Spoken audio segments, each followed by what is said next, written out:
मित्रों, आज पूरा देश गुरु गोविंद सिंह जी के साहिबजादों के बलिदान के इस पावन अवसर पर वीर बाल दिवस मना रहा है। बाल दिवस यह देश पहले भी मनाता रहा, परंतु प्रधानमंत्री जी ने वीर बाल दिवस यानी जो भारत के शौर्य का प्रतीक है उसे मनाने की घोषणा की थी और आज पूरा देश उत्साह के साथ, गरिमा के साथ उस बलिदान को याद कर रहा है। परंतु इसी अवसर पर एक दूसरी तस्वीर उभर कर सामने आती है जो हृदय में बहुत पीड़ा उत्पन्न करती है। बेलगावी में कांग्रेस के द्वारा जो आयोजन किया जा रहा है उसमें बीजेपी कर्नाटक की तरफ से एक ट्वीट जारी होता है जिसमें भारत के नक्शे में पाक अधिकृत कश्मीर और अक्साई चिन्ह गायब दिखता है। आप लोग इसको जाके चेक कर सकते हैं ट्विटर पे। कई बार इन्होंने इससे पहले भी किया है, डिलीट करने का प्रयास किया गया, कुछ ट्वीट्स डिलीट भी किए गए थे।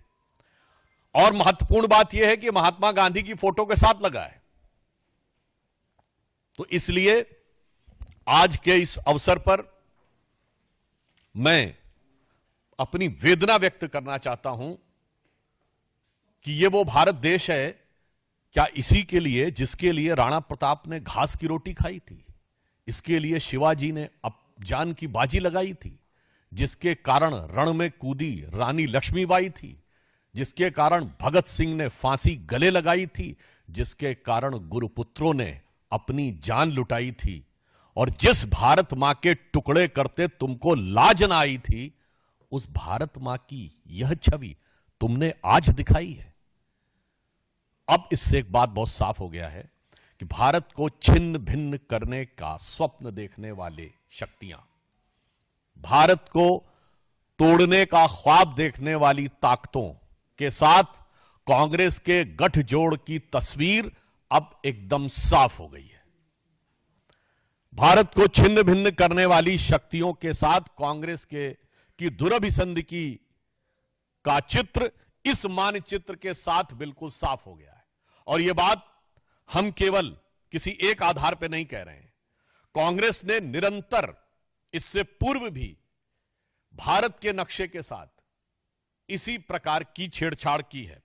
24 अक्टूबर 2024 को कांग्रेस की सबसे बड़ी सहयोगी दक्षिण भारत में डीएमके ने अपने ट्वीट में, आप देखिए पुनः एक बार, पाक अधिकृत कश्मीर और अक्साई चिन्ह गायब है। कांग्रेस के वरिष्ठ नेता ने श्री शशि थरूर ने 30 सितंबर 2022 को कांग्रेस के आंतरिक चुनाव का यानी अध्यक्ष पद का जो चुनाव हो रहा था उसके प्रत्याशी के रूप में जो अपना मैनिफेस्टो जारी किया, देखिए एक बार फिर ये ट्वीट डिलीट कर दिया गया था मगर इसके स्क्रीनशॉट्स अवेलेबल हैं। 30 सितंबर 2022 फिर पाक अधिकृत कश्मीर और अक्साई चिन्ह गायब है। राहुल गांधी जी ने 12 फरवरी 2020 को ट्वीट किया, कोरोना के समय जब कोरोना शुरुआत हो रही थी, एक बार फिर उसमें पाक अधिकृत कश्मीर और अक्साई चिन्ह गायब था। इवन आपको ध्यान हो एक बार इन्होंने ट्वीट किया था जिसमें कि नॉर्थ ईस्ट ही गायब था, जिसको लेकर असम के मुख्यमंत्री हेमंत बिश्व शर्मा जी ने बड़ी कड़ी आपत्ति भी दर्ज की थी। फिर आप देखिए शशि थरूर जी का 21 दिसंबर 2019 एक बार फिर इसमें पाक अधिकृत कश्मीर और अक्साई चिन्ह गायब है। अब हम कांग्रेस पार्टी से बहुत सीधा और साफ सवाल पूछना चाहते हैं कि आज जो आपने एक्स पर पोस्ट किया है और पिछले समय में जब ये ट्विटर था तो जो आपने ट्विटर पर ट्वीट किए थे, उन सब में पिछले कई सालों से एक नहीं कई बार, इवन कांग्रेस की वुमेन्स विंग द्वारा भी एक बार ट्वीट किया गया था उस समय, उसमें भी यही स्थिति थी। लगातार भारत के अलग अलग हिस्सों को काट कर क्यों दिखाया जा रहा है? यह सिर्फ संयोग है या किसी व्यवस्थित भारत विरोधी प्रयोग का हिस्सा है? हम सीधे कांग्रेस से पूछना चाहते हैं कि यह लगातार भारत के हिस्सों को काट कर दिखाना ये किसके इशारे पर हो रहा है? क्या कोई सोरस सीक्रेट सर्विस से सिग्नल आ रहा है,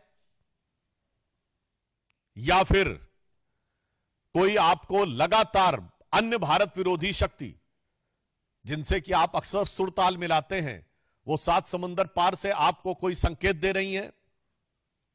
क्योंकि यहां पर विषय एक बार का नहीं है, यह विषय बारंबार का है और सिर्फ मानचित्रों का नहीं है। आप उन लोगों के साथ खड़े हैं, याद करिए सीए के आंदोलन के समय उन लोगों का समर्थन किया था जिन्होंने कहा था और कुछ ना कर पाए तो कम से कम चिकन नेक काट के नॉर्थ ईस्ट अलग कर देना चाहिए। सीए के आंदोलन में चिकन नेक काट के नॉर्थ ईस्ट अलग कर देना चाहिए का क्या लेना देना था? कांग्रेस उनके साथ खड़ी थी। भारत तेरे टुकड़े होंगे नारे लगाने वालों के साथ खड़ी थी। तो